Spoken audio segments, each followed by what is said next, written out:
Hi, Jenny. We're back. Hi, Caitlin. How are you? Good. We're still doing Giving Tuesday, and big thank you to our donors. We appreciate all of you. We are going to be having another webinar on I love this topic. I think this topic is fascinating because it can go in so many different ways. So we'll give it like another, I don't know, 20, 30 seconds, let people come on, and then we'll jump Okay, on in. perfect. Sounds great. Yep, we're a little bit early.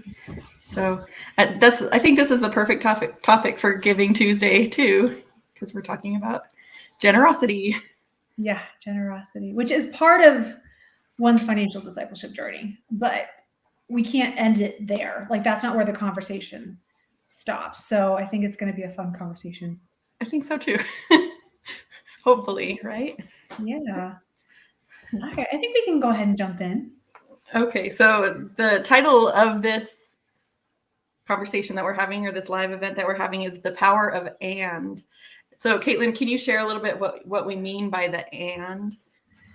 Yeah. So when we're thinking about how we're taught to be with our money or interact with our money, there's two different schools of thought, and there's kind of some competing emotions that we have about our money. And well, first of all, let me go back a few steps and talk about. I grew up in the parochial school system. You did as well. We both went to Catholic school. And we were given some really great examples of how saints interacted with their money. And I mean, just complete selfless way of living. So we were taught about St. Francis of Assisi, right? And he came from this wealthy family and then just gave it all up and was completely selfless. St. Catherine Drexel did the same thing. We learn about St. Thomas More, and St. Thomas More wore these beautiful vestments. And underneath these vestments, he wore a hair shirt to remind him, which is like, I guess, really uncomfortable, but it was to remind him to encourage self-control and penance for past sins. But I'm just going to stop here for a second. Can we just focus on hair shirt? I know, that's like yeah, I'm glad that's not a thing anymore, right? Well, I was researching this, and they always mention that he wore these beautiful vestments and has a hair shirt, and then they just don't go into like what the hair shirt means. And so I'm like, what kind of hair? Where do you get hair? Fun fact, it was goat hair that he Okay, ooh, so that's rough. And I'm assuming the hair has to do with the peasants who didn't have access to like cotton and fabric. That's what I'm assuming. But also, this hair shirt is on display in a Benedictine monastery in England. Wow, that's really cool. I have actually never heard this about St. Thomas More. This was like something new that I just learned. So, hair shirts. So he wore the hair shirt because it was uncomfortable, and it reminded him to like stay humble, self-control, these different things. So we learn about those three different saints in addition to so many more. And then we also hear the homily of the rich young man, which always I mean, my blood pressure goes up when I hear this homily because we can relate to it. I mean, this rich young man, he loved Jesus. And he was saying, I did these things all the way you told me to do them. And then Jesus pushes him even more and says, sell all your belongings and follow me. And he looked at Jesus and turned away sad, which I think the turn away is like such a powerful word that he had to turn away because he couldn't detach himself from his possessions. So we learn about these beautiful stories and saints and biblical passages that have to do with being completely detached from the possessions of the world. And we live in this modern economy. Back in those days, especially in Jesus's time, one person had wealth because another person didn't, right? We didn't have these insured accounts where, as one person, now there's going to be exceptions. We can have a whole discussion about this later on. But generally, as one person makes money, that money will grow the entire pie. It's not like they're getting their big chunk of the pie and someone else gets a smaller piece. It grows the pie now. So how do we relate with our belongings and relate with money, knowing that we're in this modern economy? And, we have to give thought to the fact that as humans, we try and like oversimplify things a lot of times. Like we try and make things a mentality of or, that we're meant to live for this world or we live for God. or we categorize people as misers or generous. We're in the Christmas season now, right? You know, the Christmas Carol.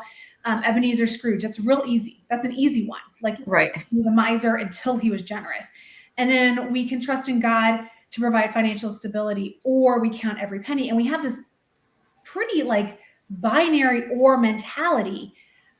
But in reality, we need to have a mentality of and. So we have some different things in our studies and that we bring to the table as Compass Catholic. So I'll let you talk about that to kind of bring in that and mentality that we have. Yeah. So one thing that a lot of people don't realize is that there's over 2,500 verses in the Bible that have to do with managing money and possessions. So obviously, this is something that is important in God's eyes. If somebody writes a book and includes that, it's obviously a theme that we should look deeper into. And so that's something that we really dive into with Compass Catholic and try to align our faith and our finances in a way that they live hand in hand. And we don't have to sacrifice everything to follow God, but we have to ask God into everything in our lives, including our finances. And so we try to weave those two things together. I'm going to press mute for a second. Jenny has a little one at home, so that's what we do. We're momming while we're working here. That's totally good. So, like Jenny was saying, there's 2,500 verses in the Bible that have to do with managing wealth and possessions, managing money and possessions, and because it's mentioned so many times, it's something that's worth looking into. We bring these things together as Compass Catholic, and we put them together in something called financial discipleship. Financial discipleship means that we are disciples of Christ and we have financial goals. And we put these things together in a strategic fashion because financial discipleship really is a matter of honoring God every time life intersects with money. It's not just when the church asks for it and we're called to be generous. It's every time life intersects with money. That is the micro financial decisions, like, am I grabbing coffee from a coffee shop, or am I making coffee at home to save money? Those little micro decisions matter, as well as those macro decisions. Where are we investing our money? What kind of house are we purchasing? Those macro decisions matter as well. So today we're going to talk about, oh, we're good? Max is good? Sorry about that. Oh, so funny.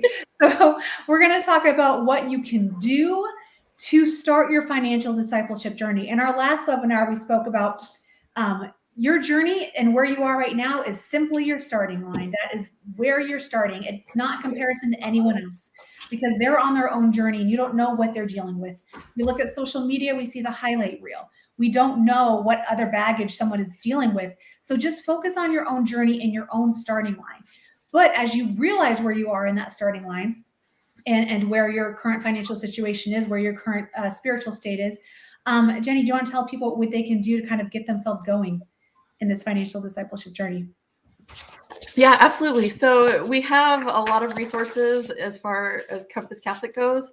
A good starting point, I think, would be we have a book called Your Money Counts. It's a easy read, and it just basically covers the whole topic of financial discipleship and where you can get started. We also have a great resource called the Compass Catholic Money Map, and it has all of these different stages that you can look at where you are currently on your financial journey and what steps you need to take next, or what you should take next in order to reach financial freedom. So it includes things like starting an emergency fund, starting to give right away, starting generosity. So check out the Compass Money Map on our website at www.compasscatholic.org. And then I think the best thing to do. Someone just rang the doorbell. Now my doggies are going crazy. It's okay. I'll go ahead and jump in. Being live, right? I'm going to mute again. This is what happens when we go live. It's all good. Oh, goodness. So we're going to also suggest that you consider participating in a Faith and Money Matters Bible study. That is our flagship 6-week study. It is one that you can either participate in a organically formed small group, like maybe you have a group of friends or family members that want to do it together. You can also bring it to your parish. You can also do it individually. I mean, we're not going to go ahead and tell you can't do that. I will tell you there is power in the small group discussion, But really, whichever way you can do it is the way you should start. And leading one, if you are someone who has not done one of these studies before and you're nervous about getting it started at your parish, it's super easy. You don't need to be a financial expert to lead a study. You don't have to have previously been in a study. They really lead themselves, and we provide you with all the tools and the resources to get started. So go to compasscatholic.org and we can go ahead and get you started, or email us at info@compasscatholic.org. We'll start getting you going on that journey to lead a Faith and Money Matters Bible study. But also I want to mention again, Your Money Counts. It's a great book, short read. It's really easy. Definitely one you can get done in a few evenings. And everyone who donates today, does not matter how much you donate, everyone who donates today is getting a free copy of Your Money Counts. We're excited to give this out and be generous to our donors because we are just so appreciative of how our donors make our ministry go around and fund all the projects that we're doing. Lots of cool projects coming up, lots of cool stuff in 2022 that we're going to be rolling out. But we are just so appreciative, and Your Money Counts will send you a free copy. It doesn't matter if it's $5, $10, $100. That'd be great. $100 would be great. I'll take that. But any denomination, we will go ahead and send you that copy of Your Money Counts. But all right, so we appreciate all of you being here, and donate Compass Catholic for Giving Tuesday, and we will see you in a few hours for the next webinar. All right, God bless.